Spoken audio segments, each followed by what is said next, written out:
இன்றைக்கி நம்ம ஒரு சிம்பிளான சிக்கன் வறுவல் ரெசிபி தாங்க பார்க்க போகிறோம். இதுக்கு பார்த்திங்கன்னா நம்ம அந்த மசாலா இந்த மசாலா அப்படி நிறையா மசாலாலாம் போட்டு அரைச்சி வறுத்து அது மாதிரி எதுவுமே பண்ண போகிறது இல்லைங்க. சிம்பிளாக குயிக்காக இன்ஸ்டண்ட்டாக செஞ்சிடலாம். இது பார்த்திங்கன்னா நம்ம பருப்பு சாதத்தோட, ரச சாதத்தோட, ஈவன் தயிர் சாதத்தோட கூட வச்சு சாப்பிட்லாம். குயிக்காக பண்ணிடலாம். அதுதான் ரொம்பவே முக்கியமானது. நம்மளோட ஸ்டைலில் சிம்பிளான சிக்கன் வறுவல் எப்படி பண்ணுறதுன்னு பார்க்கலாங்க. Welcome to R channel my first view.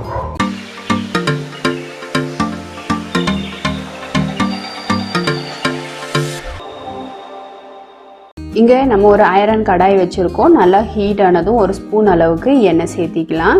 இப்போ எண்ணெய் நல்லா சூடானதும் ஒரு 1/4 டீஸ்பூனுக்கு குறைவாகவே கொஞ்சமாக சோம்பு சேர்த்திக்கலாங்க. சோம்பு நல்லா பொரிஞ்சதும் இப்போ நல்லா கழுவி க்ளீன் பண்ணி வச்சுருக்க சிக்கனை சேர்த்திக்கலாம். இன்றைக்கி பார்த்திங்கன்னா நான் ஒரு 400 கிராம் அளவுக்கு தான் சிக்கன் எடுத்திருக்கேன். நல்லாவே க்ளீன் பண்ணி வச்சுருக்கோம்.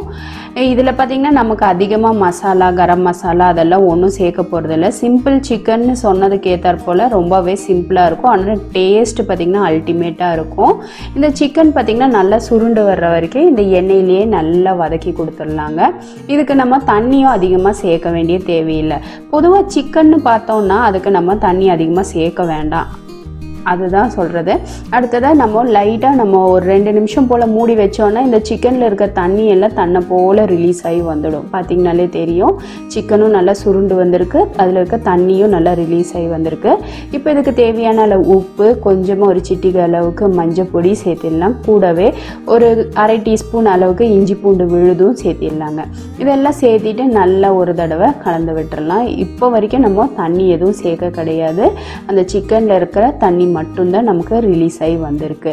இப்போது இதை எல்லாமே நல்லா கலந்து விட்டுட்டு திரும்பவும் லிட் போட்டு க்ளோஸ் பண்ணி வேக விட்டுடலாம். இதுக்கு பார்த்திங்கன்னா கொஞ்சமாக ஒரு 1/4 டம்ளருக்கு கம்மியாக மட்டும் நான் இப்போது தண்ணி சேர்த்திக்கிறேன்.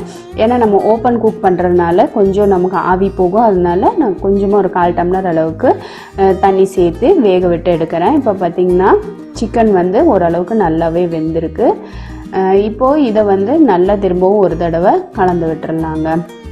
நம்ம வீட்டில் சிம்பிளாக நம்மக்கிட்ட எந்த கரம் மசாலா ஐட்டமும் இல்லாமல் ரொம்ப ஸ்பைஸியாக இல்லாமல் சிம்பிள் டேஸ்டியாக செஞ்சு சாப்பிட்ணுன்னு விரும்புனீங்க அப்படின்னா குயிக்காக ஒரு 5லேருந்து ஒரு 10 நிமிஷத்துக்குள்ளே இந்த ரெசிபியை நம்ம செய்தெல்லாம் ரொம்பவே சூப்பராக இருக்கும். திரும்பவும் லிட் போட்டு க்ளோஸ் பண்ணி வேக விட்டு எடுத்தால் பார்த்திங்கன்னா சிக்கன் நல்லாவே வெந்திருக்கு. தண்ணியும் நல்லா சுண்டிடுச்சு, பார்த்திங்கனாலே தெரியும். ஓப்பன் குக் பண்ணுறதால தான் நான் ஒரு 1/4 டம்ளர் அளவுக்கு தண்ணி சேர்த்திருக்கேன். இதை நீங்கள் ப்ரெஷர் குக்கரில் வைக்கிறதா இருந்தது அப்படின்னா நீங்கள் ஒரு விசில் விட்டுக்கோங்க. தண்ணி எதுவும் சேர்க்காமல் அப்படியே வேக விட்டு எடுத்திங்கனாலே சீக்கிரமாக குக் ஆகிடும். இப்போ இதுக்கு காரத்துக்கு பார்த்திங்கன்னா ஒரு 1/4 டீஸ்பூன் மிளகாய் பொடியும், ஒரு 1/2 டீஸ்பூன் அளவுக்கு சாம்பார் பொடியும் சேர்த்திருக்கேன். கூடவே 1 டீஸ்பூன் அளவுக்கு மல்லித்தூளும், ஒரு 1/4 டீஸ்பூன் அளவுக்கு குருமிளகுத்தூளும் சேர்த்திருக்கேன். என்னங்க சாம்பார் பொடின்னு சொல்கிறீங்க அப்படின்னு நினைக்காதீங்க. சாம்பார் பொடி சேர்த்து பாருங்கள், ரொம்பவே சூப்பராக இருக்கும். எப்போவுமே நம்ம பட்டை, கிராம்பு, லவங்கம், ஏலக்காய் இந்த மாதிரி சேர்த்து தான் சாப்பிட்ருப்போம். நீங்கள் இது போல் ஒரு தடவை ட்ரை பண்ணி பாருங்கள், ரொம்பவே சூப்பராக இருக்கும். சேம் டைம் பார்த்திங்கன்னா தண்ணியும் நல்லா வத்திடுச்சு. இப்போ இந்த காரம், உப்பு இதெல்லாமே சிக்கனில் நல்லா பிடிக்கிற அளவுக்கு நல்லா புரட்டி கொடுத்துட்டு திரும்பவும் லிட் போட்டு ஒரு 2 நிமிஷம் போல் வேக விட்டு எடுங்க. அதில் இருக்க எண்ணெய் எல்லாம் நல்லாவே ரிலீஸ் ஆகி வந்துடும். நம்ம ஊற்றின எண்ணெயும் நல்லா ரிலீஸ் ஆகி வந்துடும். சிக்கனில் இருக்க அந்த ஃபேட்டும் பார்த்திங்கன்னா எண்ணெயாக திரண்டு வந்துடும். மேலால் கொஞ்சமாக கொத்தமல்லி தலையை தூவி, கருவேப்பிலை இருந்தால் கருவேப்பிலையும் கிள்ளி தூவி விட்டுருக்கோங்க. அவ்வளோதாங்க, பாருங்கள், சூப்பர் டேஸ்டியான சிம்பிள் சிக்கன் ஃப்ரை ரெடி ஆகிடுச்சு. இது பார்த்திங்கன்னா பருப்பு ரசத்தோடு வச்சு சாப்பிட்றதுக்கு ரொம்ப சூப்பராக இருக்கும். இல்லை சாம்பாரோடு வச்சு சாப்பிட்றதுக்கு ரொம்ப ரொம்ப சூப்பராக இருக்கும். நமக்கு குயிக்காக செய்யணும், நமக்கு டைம் இல்லை ஆனால் டேஸ்டியாக வேணும் அப்படின்னு நினச்சிங்கன்னா இது போல் ட்ரை பண்ணி பாருங்கள். இது நம்மளோட ஸ்டைலில் செய்திருக்கோம். இது பாருங்கள், நல்லா ஒட்டாதிக்கு நல்லா சுருண்டு திரண்டு வந்திருக்கு. நல்லா சூப்பராக இருக்குது. இது வெறுமனை சாப்பிட்றதுக்கு கூட ரொம்பவே சூப்பராக இருக்குங்க. நம்ம செய்த இந்த சிம்பிள் சிக்கன் வறுவல் ரெசிபி உங்களுக்கு பிடிச்சிருந்தால் லைக் பண்ணுங்கள், ஷேர் பண்ணுங்கள்.